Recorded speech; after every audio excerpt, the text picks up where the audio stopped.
Hi all, very good morning. Welcome back to my channel. ಎಲ್ಲರೂ ಹೇಗಿದ್ದೀರಾ? ಎಲ್ಲರೂ ಚೆನ್ನಾಗಿದ್ದೀರಾ ಅಂತ ಅಂದ್ಕೊತೀನಿ. It's Sunday morning. ಇವತ್ತು ತುಂಬ ಈಸಿಯಾಗಿ ಮಾಡೋಣ ಬ್ರೇಕ್ಫಾಸ್ಟು ಅಂದ್ಬಿಟ್ಟು ಇಲ್ಲಿ ಅವಲಕ್ಕಿ ಒಗ್ಗರಣೆ ಹಾಕ್ತಾಯಿದ್ದೀನಿ. ಅವಲಕ್ಕಿನ ಫಸ್ಟೇ ನೆನೆಸಿಟ್ಕೊಂಡಿದ್ದೀನಿ.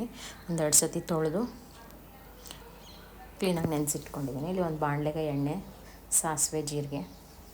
ಇದು ಒನ್ ಆಫ್ ಮೈ ಫೇವ್ರೇಟ್ ಅಂತಲೇ ಹೇಳ್ಬೋದು ಬ್ರೇಕ್ಫಾಸ್ಟು. ನನಗೆ ನನ್ನ ಮಗನಿಗೆ ಇಬ್ರಿಗೂ ಅವಲಕ್ಕಿ ಒಗ್ಗರಣೆ ಅಂದರೆ ತುಂಬ ಇಷ್ಟ. ನಾವು ಯಾವ ಟೈಮಲ್ಲಿ ಕೊಟ್ಟರು ಅವಲಕ್ಕಿ ತಿಂತೀವಿ, ಅಷ್ಟಿಷ್ಟ ನಮಗೆ ಅವಲಕ್ಕಿ. ಸೊ ಇಲ್ಲಿ ಈರುಳ್ಳಿ, ಕ್ಯಾಪ್ಸಿಕಮ್ಮು ಎಲ್ಲ ಕ್ಲೀನಾಗಿ ಹೆಚ್ಚಿಟ್ಕೊಂಡಿದ್ದೆ ಸಣ್ಣ ಸಣ್ಣದಾಗಿ. ಮತ್ತು ಹಸಿಮೆಣಸಿನ್ಕಾಯಿ, ಶುಂಠಿ, ಕರ್ಬೇವಿನ ಸೊಪ್ಪು ಇದೆಲ್ಲ ಹಾಕಿ ಚೆನ್ನಾಗಿ ಫ್ರೈ ಮಾಡಿ. ಹಾಗೆ ಇಲ್ಲಿ ಕ್ಯಾರೆಟ್ ತುರಿನೂ ಹಾಕ್ತಾಯಿದ್ದೀನಿ. ಒಂದು ಕ್ಯಾರೆಟ್ ತುರಿದಿಟ್ಕೊಂಡಿದ್ದೆ, ಅದನ್ನು ಹಾಕಿ ಚೆನ್ನಾಗಿ ಮಿಕ್ಸ್ ಮಾಡ್ತೀನಿ.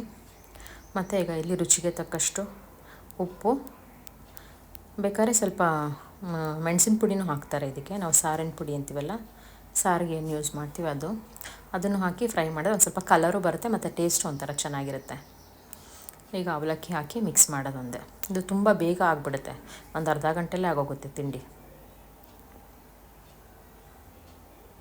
ತುಂಬ ಸಿಂಪಲ್ ಆ್ಯಂಡ್ ಈಸಿ ರೆಸಿಪಿ ಅಂತಲೇ ಹೇಳ್ಬೋದು ಅವಲಕ್ಕಿ ಒಗ್ಗರಣೆ.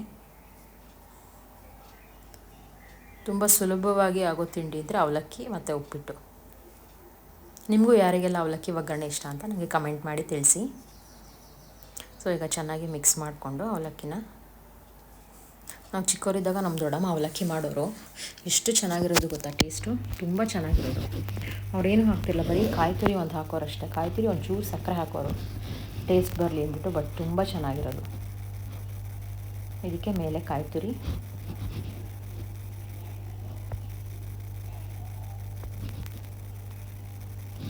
ಸೊ ಆಗಿದೆ ಅವಲಕ್ಕಿ. ಮೇಲೆ ಒಂದು ಸ್ವಲ್ಪ ಕೊತ್ತಂಬರಿ ಸೊಪ್ಪು. ಈಗ ಗ್ಯಾಸ್ ಆಫ್ ಮಾಡಿ ಇಟ್ಕೊಂಡಿದ್ದೀನಿ. ಸ್ವಲ್ಪ ಒಂದು ಅರ್ಧ ಹೋಳಷ್ಟು ನಿಂಬೆಹಣ್ಣು.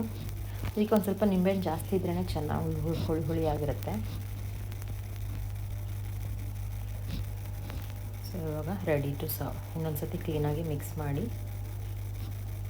ಇದು ನನಗೆ ನನ್ನ ಮಗನಿಗೆ ಇಬ್ರಿಗೂ ಫೇವ್ರೇಟು. ಹಂಗೆ ಅವಲಕ್ಕಿ ಜೊತೆಗೆ ಮೊಸರು ಇರಬೇಕು ಯಾವಾಗಲೂ. ಈ ವಿಡಿಯೋ ನಿಮ್ಗೇನಾದ್ರು ಇಷ್ಟ ಆಗಿದ್ರೆ ಪ್ಲೀಸ್ ಒಂದು ಲೈಕ್ ಮಾಡಿ, ಹಾಗೆ ಸಬ್ಸ್ಕ್ರೈಬ್ ಮಾಡಿ. ನಿಮ್ಮ ಫ್ರೆಂಡ್ಸ್ ಆ್ಯಂಡ್ ಫ್ಯಾಮಿಲಿಗೂ ಶೇರ್ ಮಾಡಿ. Thank you for watching. ಜೈ ಶ್ರೀರಾಮ್.